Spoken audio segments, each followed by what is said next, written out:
Hari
Brahma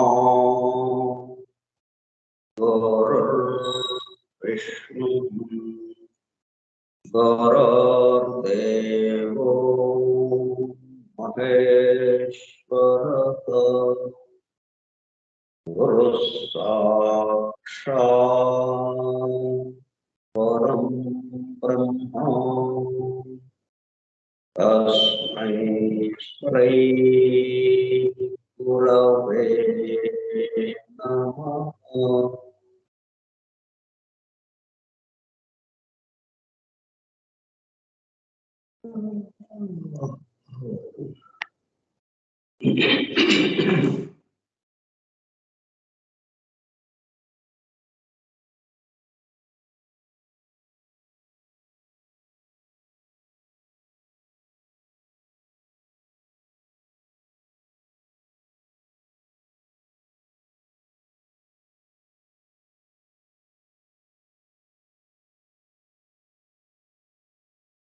Vasudeva, hallelujah. The hidden wisdom in the Holy Bible. నిగూఢముగా రహస్యముగా దాగి ఉన్న దైవమే పరిశుద్ధ బైబిల్ గ్రంథం. బైబిల్ రహస్య ప్రకాశం. స్కైప్ గ్రూప్ సోదర సత్యాన్వేషక బృందముకు స్వాగతం. అందరకు నమస్కారం.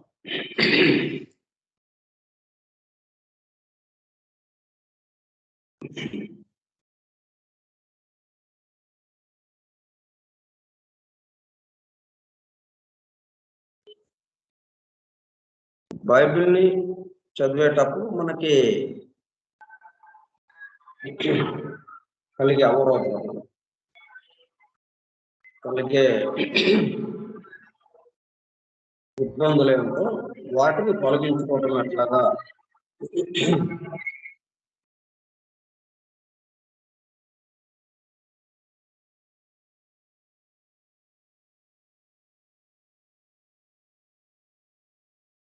వాటిని తొలగించుకోవటం ఎలాగా ఉన్న విషయాలు మనం చూస్తున్నాం. ఎందుకంటే దాంట్లో అద్భుతమైనటువంటి విషయాలు కూడా చెప్పబడ్డాయి.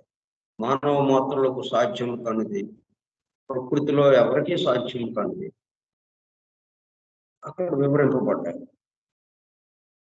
అయితే అవన్నీ కూడా ప్రకృతిలో ఉన్నటువంటి నియమ నిబంధనలు, ధర్మాలు వాటికి అనుగుణంగానే ఉంటుంది తప్పితే ఇంకొక విధంగా లేదనేది ఒకటి. తర్వాత ఇది దైవం యొక్క జోక్యము దీంట్లో ఉన్నందువల్ల ఇటువంటి అద్భుతాలు జరుగుతున్నాయని కూడా మనకి ఒక నమ్మకం కలుగుతుంది. The heliocentric system, however, cannot be altered. సూర్య కేంద్రక సిద్ధాంతాన్ని అంటే మనం ఈ విశ్వంలో ఉన్నటువంటి వాటిని ఏటిని ఆల్టర్ చేయడానికి, మార్చడానికి సాధ్యమయ్యేది కాదు. కొన్ని ధర్మాలు సృష్టికి ముందు నుంచి ఉన్నవే, ఆ సూత్రాల ద్వారా ఇక్కడ వ్యక్తమవుతున్నాయి వ్యక్త సృష్టిలో. అంటే ఇక్కడ ఉన్నదేంటి? సూర్యకేంద్రక సిద్ధాంతం. మనకి అట్లా కనపడలేదు కాబట్టి మనకు కనపడిన దానిలాగా మనం పెట్టుకుంటే అది వీలు పడదు. ఉన్నట్టుగా దానికేసి మనం వెళ్ళాలి కానీ దాన్ని మన దానికి తెచ్చుకోవటం అనేది చేయకూడదు.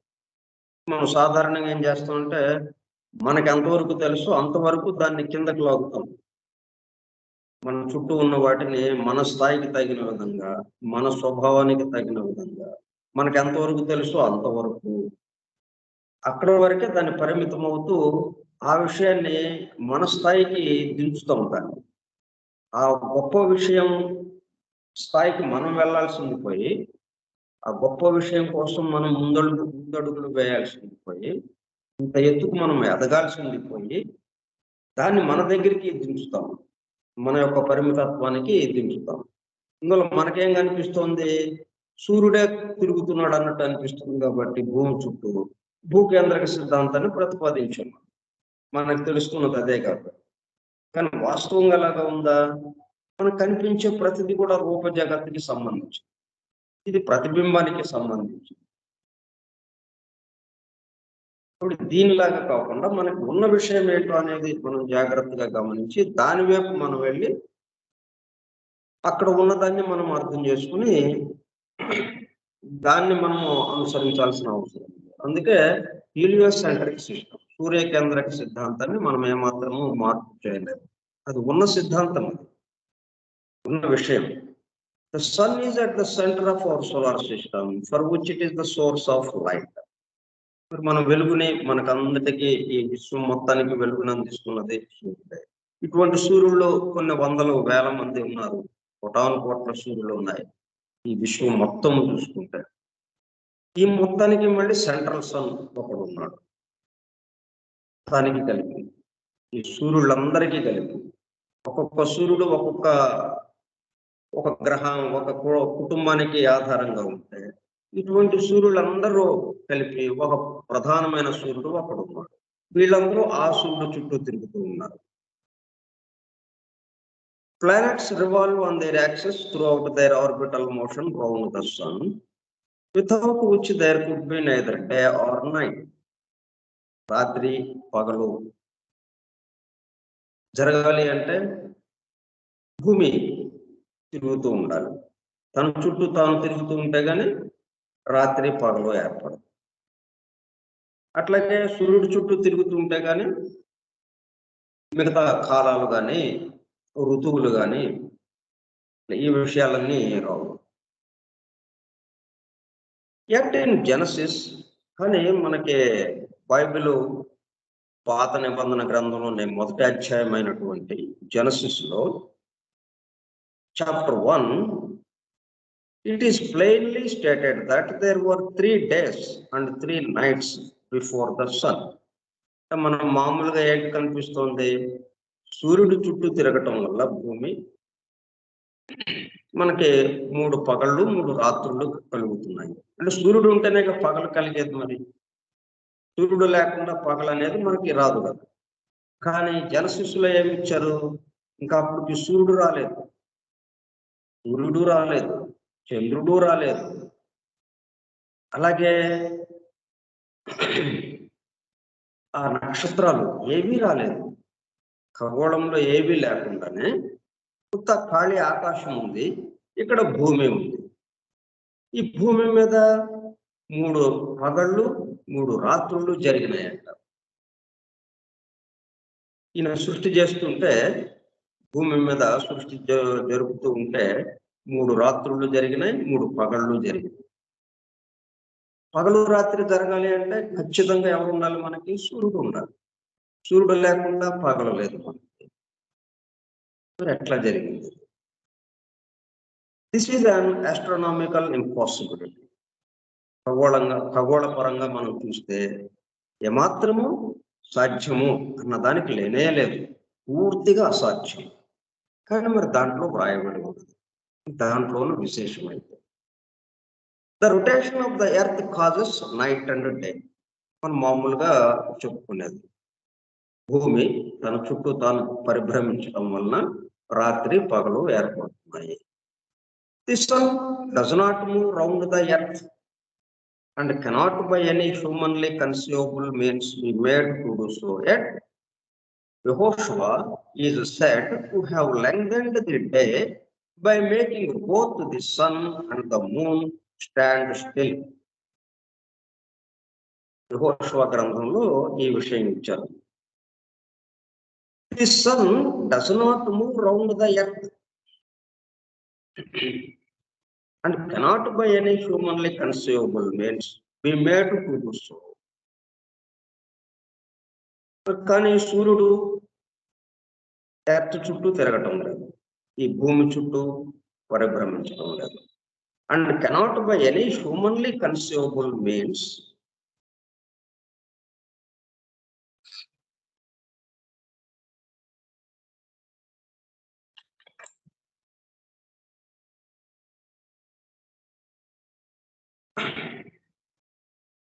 హ్యూమన్లీ కన్సీవబుల్ అంటే మనం మానవుడిగా మనం తలిచే విధానంగా మనం ఊహించడానికి వీలు అట్లా చూసుకుంటే మనం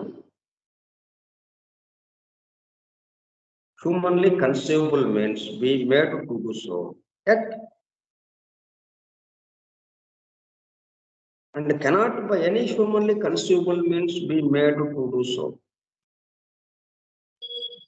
ఆ సన్ అనేది ఎర్త్ చుట్టూ పరిభ్రమిస్తుంది అన్నది ఎట్టి పరిస్థితుల్లో అది సాధ్యం కాదు, మనము ఊహించినా కానీ. యట్ యెహోషువ is said to have lengthened the day, కానీ యెహోషువ అన్న జోషువా కూడా అని అంటారు ఆయన్ని, మనకి 18th డిగ్రీలో వస్తుంది అనమాట. యెహోషువ is said to have lengthened the day. ఆయన ఏం చేశాడు, ఈ బైబిల్ జెనసిస్లోనే, ఈ జెనసిస్ చాప్టర్లోనే మనకు వస్తుంది. అలాగే యెహోషువని మళ్ళీ ఆయన చెప్పిన విషయాలకి సంబంధించి ఇంకొక చాప్టర్, దాంట్లో 3వ అధ్యాయంలో ఏమిచ్చాడంటే 14-17 వాక్యాలు. లెంగ్థెన్డ్ ద డే, రోజుని సాగదీశాడు. లెంగ్థెన్డ్ పొడిగించాడు అనమాట, దీర్ఘమైనటువంటి పగలుగా చేశాడు. మనం మామూలుగా దీర్ఘమైన పగలు, పొట్టిదైన రాత్రి ఇవి ఉన్నాయి. మనము మార్చి 21న రాత్రి పగలు సమానంగా ఉన్నాయి, రాత్రి పగలు సమయము సమానంగా ఉంది. అక్కడి నుంచి ఏమవుతుంది, పగలు సమయము పెరుగుతూ రాత్రి సమయము తగ్గుతూ పగలు చాలా నిడివిగలదిగా ఉంటుంది, అతి దీర్ఘమైన పగలుగా ఉంటుంది. జూన్ 21 వచ్చేటప్పుడు, జూన్ 21కి అతి దీర్ఘమైన పగలు, అతి పొట్టిదైన రాత్రి మనకు వస్తుంది. కానీ అట్లా ఆ దీర్ఘము కాదు, స్లాపేశాడు అనమాట ఆయన. రోజంతా ఒక రోజు 12 గంటలు అనుకుందాం మనం, 12 గంటలు కాదు, రోజులకి అలాగా ఎన్ని గంటలు తెలియదు అన్నట్టుగా ఆపేశాడు. ఇక సూర్యుడే కనిపించేటట్టుగా, పగలే ఉండేటట్టుగా, అది ఎంతకాలమో తెలియదు, ఇట్లాగా చేశాడు. Lengthened the day by making both the sun and the moon stand still. వాళ్ళని కదలకుండా చేశాడు. వాళ్ళని కదలకుండా చేశాడంటే భూమి కూడా కదలకుండా చేసినట్టు అయిపోయింది కదా. భూమి కదిలితేనే కదా, భూమి వాటి చుట్టూ కదులుతుంటేనే రాత్రి పగలు ఏర్పడుతున్నాయి. దీన్ని ఏమైంది, పగలే పూర్తిగా ఉండేటట్టుగా, ఎంతసేపు తెలియదు అన్నట్టుగా సూర్యుడిని అలాగా నిలిపేశాడు. సూర్యుడిని నిలిపేశాడంటే సూర్యుడు ఒక్కడనే నిలపలేదు, భూమిని కూడా నిలిపినట్టు అవుతుంది. అంటే భూమి కూడా పరిభ్రమిస్తే మొత్తం మార్పు వచ్చేస్తుంది. అటు భూమి ఆగిపోయింది, సూర్యుడు అట్లా నిశ్చల స్థితిలోకి వెళ్ళిపోయాడు, సో చంద్రుడు నిశ్చల స్థితిలోకి వెళ్ళిపోయాడు. దాంతో ఏమైంది, మొత్తం పగలే ఉండిపోయింది కాదు, ఎంతసేపు తెలియదు, పగలు మొత్తం పగలుగానే ఉండిపోయింది. Lengthened the day by making both the sun and the moon stand still. The prolongation of either day or night by the arrest of the motion of either sun or earth. The moon would not be directly concerned in such a procedure is a total impossibility. మరి ఇది సాధ్యమా? మనం చూస్తున్న దాంట్లో మనకి పరిశీలనలో అందుతున్న దాంట్లో సన్ గాని అట్లాగే భూమి గాని, సరే చంద్రుడు అంటే దీంట్లో అంతగా ప్రమేయం లేదు. రాత్రి పగలు అన్న దాంట్లో ప్రమేయం లేదు. చంద్రుడి యొక్క ప్రభావం వేరుగా ఉంటుంది. అయినా కానీ చంద్రుణ్ణి ఆపేశాడు, సూర్యుణ్ణి ఆపేశాడు, ఇలా డే ఉండేటట్టుగా పగలే ఉండేటట్టుగా చేశాడు ఆయన. అది సాధ్యమవుతుందా?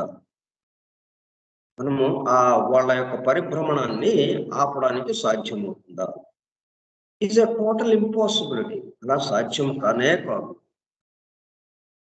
For if the earth had suddenly stopped turning, ఒకవేళ భూమి ఆగిపోయింది అనుకోండి తిరగటం, ఆగిపోతే ఏం జరుగుతుంది? No human being would have lived record the events. ఎందుకంటే మొత్తం మనం తిరుగుతుంటేనే, భూమి తన చుట్టూ తాను ఎంతో వేగంతో తిరుగుతుంటేనే మనం ఇక్కడ నివసించడానికి అవకాశం ఏర్పడింది. మనం మామూలుగా తిరగట్లేదని అనుకుంటున్నాం, కానీ ఎంతో వేగంతో అది తిరుగుతుంటేనే మనం ఇక్కడ మన జీవనాన్ని కొనసాగించగలుగుతున్నాం. ఇక్కడ భూమి మీద ఉన్నటువంటి జీవులన్నీ కూడా తమ జీవితాన్ని కొనసాగిస్తూ మన జీవనాన్ని కొనసాగిస్తూ, ఎప్పుడైతే భూమి ఆగిపోయిందో మరుక్షణం అసలు ఇట్లా భూమి ఆగిందండి అని చెప్పడానికి కూడా ఎవరు ఉండడం. మనం ఎట్లాగైతే కరెంట్ ఉందా లేదా అని చూడటానికి చేయి పెట్టాం, చేయి పెడితే కరెంట్ ఉందండి అని చెప్పడానికి మనం లేవు, ఎందుకంటే షాక్ కొట్టి వెళ్ళిపోయాం మనం. అట్లాగా భూమి తిరగడం లేదు, పరిభ్రమించడం లేదు, ఆగిపోయింది తిరగటం, నిశ్చల స్థితిలోకి వచ్చింది అన్నామంటే చెప్పడానికి మనం ఉండవు. ఈ భూమి మీద ఉన్నటువంటి సమస్త జీవులు మొత్తం నాశనం అయిపోతుంది. Every movable object on earth, including the oceans and the atmosphere, would have continued the normally rotating movement. ఈ భూమి మీద ఉన్నటువంటిది ఏదైనా సరే, భూమి మీద ఉన్న ప్రతిదీ ఏంటి జరుగుతుంది? భూమితో పాటు తిరుగుతూ ఉన్నాయి. ఈ సముద్రాలు తిరుగుతున్నాయి, పర్వతాలు తిరుగుతున్నాయి, భూమి తిరుగుతూ ఉంది, అరణ్యాలు, వీటి మీద ఉన్నటువంటి జీవులు, మనందరము తిరుగుతూనే ఉన్నాం. అట్లాగే పైన మనకి భూమికి ఒక 4-5 కిలోమీటర్ల వరకు వాతావరణం ఉంటుంది. ఆ తర్వాత శూన్య ప్రదేశం వస్తుంది, వాతావరణం లేనిది. ఈ 4-5 కిలోమీటర్ల వాతావరణం కూడా భూమితో పాటు పరిభ్రమిస్తూ ఉన్నది. would have continued the normally rotating movement and thus traveled towards the east faster than the speed of sound. శబ్దము ఎంత వేగంతో వెళ్తుందో దానికన్నా ఇంకా ఎక్కువ వేగంతో భూమి తిరుగుతూ ఉన్నది. ఇటువైపుకి ఈస్ట్ కేసు తిరుగుతూ ఉన్నది. ఈస్ట్ కేసు తిరుగుతూ ఉందంటే పడమర నుంచి తిరుగుతూ ఉంది అని. పడమర అంటే సూర్యాస్తమయం, అస్తమించిన చోట నుంచి మళ్ళా సూర్యుడు ఉదయించే వైపుకి అది తిరుగుతూ ఉన్నది. కంటిన్యూగా నిరంతరము ఆ పరిభ్రమణము ఎక్కడ ఆగకుండా జరుగుతూనే ఉంది. ఆగిందా మరుక్షణం ఎవ్వరూ ఇక్కడ ఉండదు, భూమంతా ఖాళీ అయిపోతుంది అన్నట్టుగా. మరి ఈయనేమో ఆపేశాడని అన్నాడు. సూర్యుడిని ఆపేశాడంట, చంద్రుణ్ణి ఆపేశాడంట, పగలలాగే ఉండిపోయింది. పగలలాగే ఉండిపోయిందంటే మరి భూమి తిరుగుతుందా, తిరగట్లేదా? భూమి తిరిగితే మనకి పగలు రాత్రి మారిపోతాయి. మరి భూమి తిరగకుండా ఆగాలి. భూమి తిరగకుండా ఆగిందంటే అర్థం ఏంటి? ఇక్కడ ఎవరు ఉండరు చెప్పడానికి ఆ సంఘటన గురించి. కానీ మీరు యెహోషువ దాని గురించి చెప్తా, ఇది ఇలాగా జరిగిందని ఆయన ద్వారా మనకు అందజేయబడింది జెనసిస్ చాప్టర్ లో, యెహోషువ చాప్టర్. ఏంటిది? ద స్టోరీ ఆఫ్, ఇంకొక ఉదాహరణ తీసుకుంటే ఇట్లాగా మనకి ఈ పవిత్ర గ్రంథం అంతా ఒక అద్భుతాలైనటువంటి వాటితో నిండి ఉన్నది ఇవన్నీ. అలాగే ఇంకొక ఉదాహరణ తీసుకుంటే, ద స్టోరీ ఆఫ్ నోవహు and his arc also provides a grave stumbling black. మనం అర్థం చేసుకుని అది అవునండి అని ముందుకు వెళ్ళటానికి ఏమాత్రము సాధ్యపడదు. అక్కడ ఆగిపోతాం. ఏంటిది? ఏం అర్థం కావటం లేదు. ముందుకు వెళదామో వద్దా అన్నట్టుగా ఇంకా స్టంబ్లింగ్ బ్లాక్, పెద్ద రాయి, ఒక కొండశిల అడ్డం వస్తే, ఒక పర్వతం మనకు వెళ్ళే దారిలో ఒక కొండశిల, పెద్ద కొండశిల అడ్డం వచ్చేసింది. ఇంకేం చేస్తాం? ఆగిపోతాం. అటు ఇటు దారి లేదు. ఆ పక్క గుండా వెళ్ళటానికి కూడా దారి లేదు. ఘాట్ రోడ్లో వెళ్తున్నాం. పెద్ద కొండరాయి అక్కడ పడింది, అడ్డంగా పడింది. ఇంకా ఆగిపోయాం. అట్లాగా బైబిల్ చదువుతూ ముందుకు వెళ్తున్నాం. వెళ్తుంటే ఇది వచ్చింది, ఈ స్టోరీ వచ్చింది. ఎవరి స్టోరీ? నోవహు స్టోరీ వచ్చింది. ఆయన ఏమిటి? నోవహు and his arc also provides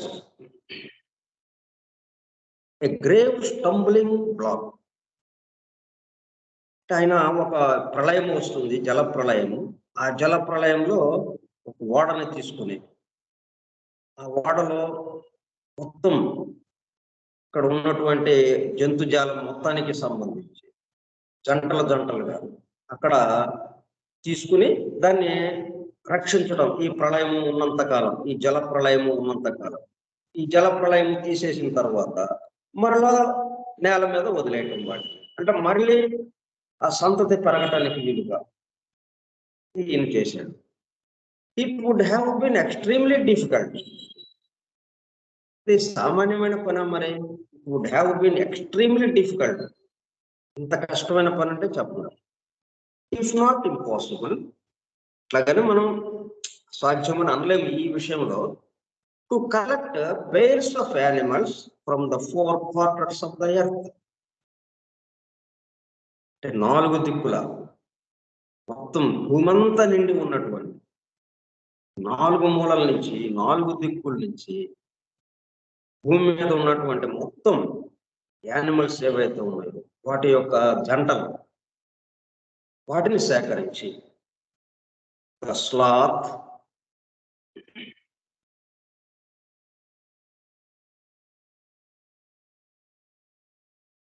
for instance, which travels with extreme slowness, would have needed to start its journey very much before the onset of the flood to reach the ark in time. మరి ఇవన్నీ చేసుకుంటూ ఉంటే ఈ లోపల జల ప్రళయం వచ్చేస్తుంది. జల ప్రళయం వచ్చేస్తే మరి జలం దాంట్లో మునిగిపోతుంది.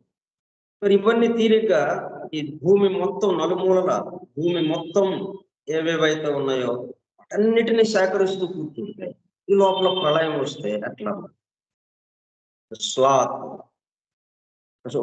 సోమరితనంగా, మెల్లగా, చాలా మెల్లగా అనమాట. మరి మెల్లగా చేస్తేనే ఇవన్నిటిని మనం సేకరించగలుగుతాము.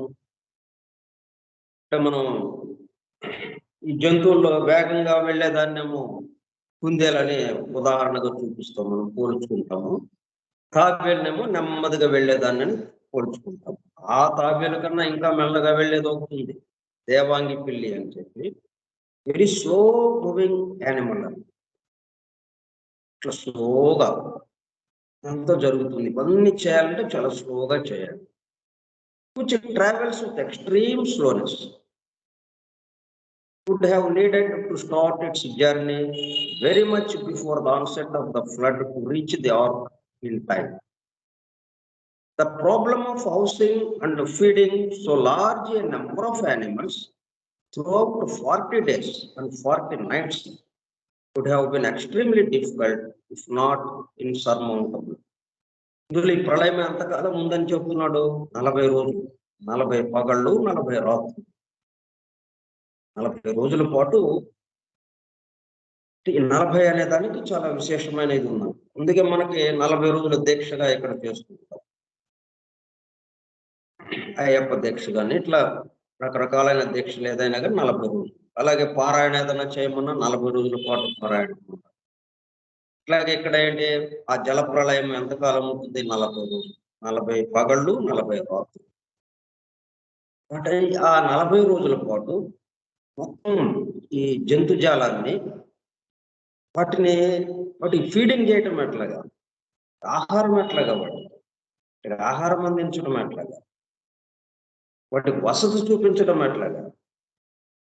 Feeding so large number of animals, the problem of housing and feeding. అన్నిటినీ వసతి ఉండాలి ఉంచడానికి, అలాగే వాటికి ఆహారం ఇవ్వటానికి ఆహారం ఉండాలి, ఆకలి తీర్చడానికి. Have been extremely difficult. మరి ఇది సామాన్యమైన విషయమా? ఎంత కష్టమైన విషయం ఇది. ఇది జరుగుతుందని మనం అసలు అనుకుంటామా? ఇది సాధ్యపడే అంశమేనా అసలు ఇది? Extremely difficult if not insurmountable. దాటుటకు అసాధ్యమైనదన్నమాట. Impossible to overcome or deal with successful. Insurmountable అంటే దాటుటకు అసాధ్యం.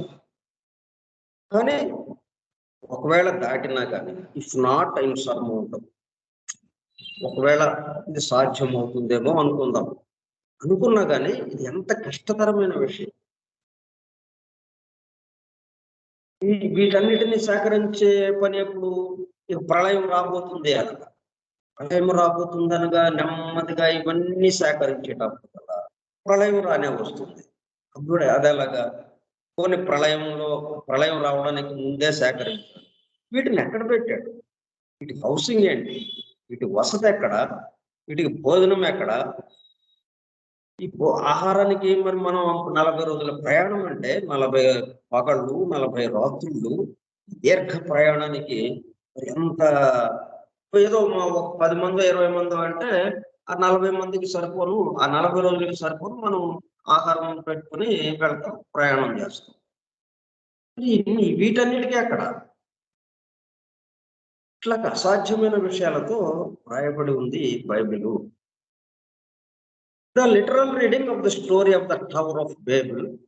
ఇంకొక ఉదాహరణ తీసుకుంటే మనం the literal reading of the, ఇట్లా ఇవన్నీ కూడా మనం ఎట్లా చదువుతున్నాము? మామూలుగా వాడుక భాషలో ఇది ఇలాగ జరిగింది ఒక కథ. కానీ ఆ విషయాలకి సంబంధించిన అంతరార్థంలోకి మనం వెళ్ళటం లేదు.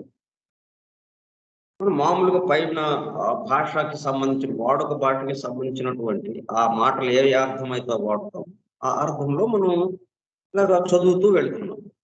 ఇవన్నీ ఇట్లాగా చదువుతూ వెళ్తుంటే అసాధ్యాల్లో కల్లా అసాధ్యాలుగా ఉన్నాయి. అసలు ఇవి జరిగి ఉండవు, ఊహగా రాసి ఉంటారు వీళ్ళు అన్నట్టుగా కూడా, ఇది గొప్ప కోసం రాసి ఉండొచ్చు అన్నట్టుగా కూడా ఒక భావన కలుగుతుంది. మనం సామాన్యంగా పరిమితమైనటువంటి విషయంతో ఉన్న వాళ్ళకి అట్లా అనిపిస్తుంది. ఇంకోటి ఏంటి? The literal reading of the story of the tower of Babel. ఇట్లా అనేక పొడుపు కథలతో ఉన్నాయన్నమాట ఇవన్నీ, కథలుగా. ఇంకో కథ ఏంటి? Tower of Babel. ఒక గోపురానికి సంబంధించి బేబిల్ అనే గోపురం ఉంటుంది. And especially of verses 6, 7, 8 and 9 of the 11th chapter of the book of Genesis. ఈ జెనసిస్ గ్రంథంలో 11వ అధ్యాయంలో 6, 7, 8, 9 వాక్యాలను మనం చూసుకుంటే దాంట్లో దీనికి సంబంధించిన విషయాలు ఇచ్చాడు అనమాట. ఈ బేబిల్ టవర్ గురించి. affirms that the supreme deity is deliberately and grossly responsible for the major self-produced sufferings of mankind. అది జాగ్రత్తగా 6, 7, 8, 9 వర్సెస్ ఆ వాక్యాలు కనుక మనం చదివితే జెనసిస్ గ్రంథంలోని 11వ అధ్యాయంలో ఉన్నటువంటి 6, 7, 8, 9 వాటిని కనుక మనం చదివితే మనకేమనిపిస్తుందంటే affirms that రూఢి అన్నమాట. కాదు, ఖచ్చితంగా మనం అనుకోవచ్చు దాన్ని, ఇలాగే జరిగి ఉంటుంది. ఎట్లాగా? దట్ ద సుప్రీం డైటీ, ఈ మొత్తానికి ఆధారమైన వాడు ఎవరైతే ఉన్నాడో ఆ దైవము ఏంటి అంటే ఆ దైవము లేకపోతే ఈశ్వరుడు ఈ మొత్తానికి అధిపతి ఎవరైతే ఉన్నారో సుప్రీం డైటీ, ఇక ఆయనకి మించిన వాళ్ళు లేరే కదా, ఆయనకి ఆయనే అధికారి అన్నట్టుగా అనమాట. ఈజ్ డెలిబరేట్లీ అండ్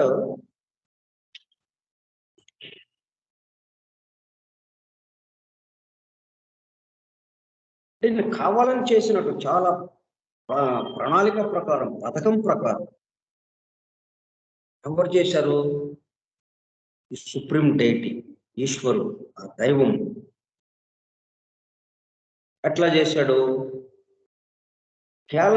క్యాలస్లీ అంటే నొప్పి, దుఃఖము మొదలగు వారిని పొందనట్టి. ఈ దుఃఖము ఇవన్నీ ఎంత దుఃఖం వచ్చినా మనకి ఈ పక్షవాతం చేయి వచ్చిందా ఉన్నదనుకోండి, చేతికి పక్షవాతం వచ్చిందంటారు, దాన్ని ఎక్కడ నొక్కినా కానీ మనకేం తెలియదు. అట్లాగే ఒక గట్టిగా గడ్డులాగా అయిపోయింది ఒక చోట దేహంలో, ఒక శరీరం మీద, చర్మం మీద ఒక గడ్డులాగా ఏర్పడింది. అక్కడ ఎంత నొక్కినా కానీ స్పర్శే లేదు, గట్టిగా కాయ కాచినట్టు అయిపోయింది. ఆ కాయ కాచిన చోట మనం ఎంత నొక్కినా కానీ మనకేమీ బాధ అనిపించదు, అసలు స్పర్శ తెలియదు మనకి. అట్లాగా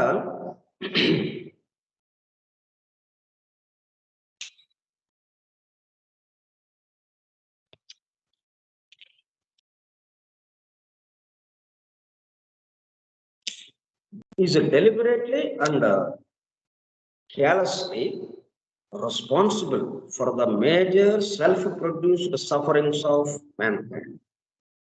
మనము సృష్టి చేశాడు, చేసినప్పుడు బాగానే ఉండొచ్చు కదా, అందరూ హాయిగా ఆనందంగా తిరుగుతూ ఉండేటట్టుగా చేయొచ్చు కదా సృష్టి. ఎంత గందరగోళం పెట్టాడు, ఒక్కళ్ళలోనే సుఖంగా ఉన్నామా? ఎంత గందరగోళం, ఎంత గందరగోళం. ఎందుకు పెట్టాడు? For the major self produced sufferings of man kind. ఇది ఒక పథకం ప్రకారం, కావాలనే డెలిబరేట్లీ, ఒక ప్లానింగ్ అనమాట, ఆలోచనాపూర్వకం, కేర్ఫుల్ ప్లానింగ్. అందులో ఆ ప్లానింగ్ కూడా, ఆ పథకాన్ని కూడా చాలా జాగ్రత్తగా రచించడం. వీళ్ళు బాధలు పడేటట్టుగా ఈ సృష్టిని సృష్టించడము అన్నట్టు, వీళ్ళు ఎట్లాగా చేస్తే బాధలు పడతారు అన్నట్టుగా ఆయన ప్లానింగ్ చేశాడు, డెలిబరేట్లీ అండ్ క్యాలస్లీ. మనం ఇట్లా దుఃఖపడుతుంటే నేను కాదుగా, నాకు కాదుగా ఇది, మీరుగా ఏడవండి, కూర్చోండి, ఏడవండి అన్నట్టుగా చూస్తూ ఉన్నాడంట, ఏమాత్రము దానికి స్పందించకుండా, ఆ దుఃఖాన్ని ఏమాత్రం పట్టించుకోకుండా, మానవాళి యొక్క దుఃఖాన్ని ఏమాత్రము పట్టించుకోకుండా అలాగ చూస్తూ ఉన్నాడు supreme deity. Deliberately and carelessly responsible for the major self-produced sufferings of mankind. మనము ఆ 6, 7, 8, 9 వాక్యాలను చదివితే మనకు కలిగే భావం అదనమాట. According to the text, every evil work by man upon man. దాని ప్రకారం ఆ పాఠాలని మనం గమనిస్తే, ఆ వాక్యాలని మనం గమనిస్తే, ఎవరీ ఈవిల్ వర్క్, ప్రతి చెడ్డ పని, ఈ మానవుడు చేసే ప్రతి చెడు పని, తన చుట్టూ ఉన్న వారి మీద అలాగా చేయటం, తన చుట్టూ ఉన్న వారిని బాధ పెట్టడం. Every man upon man, including individual and organised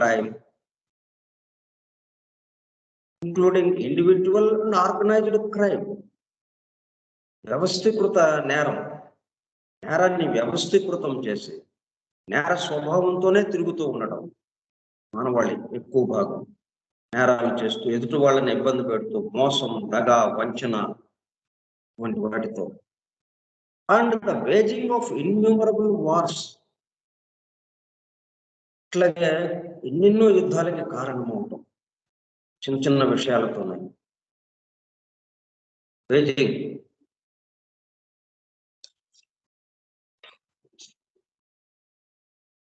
wars.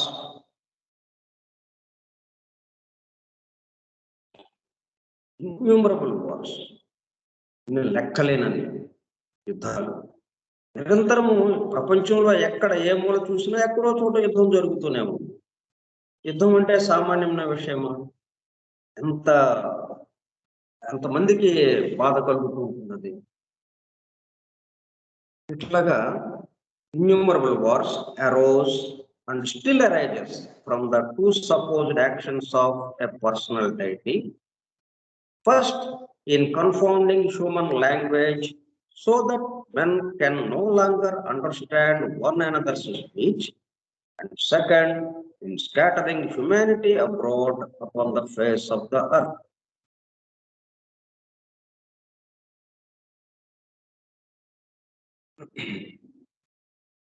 దీనికి సంబంధించి మనం మిగతా విషయాలు రేపు చెప్పుకుందాం.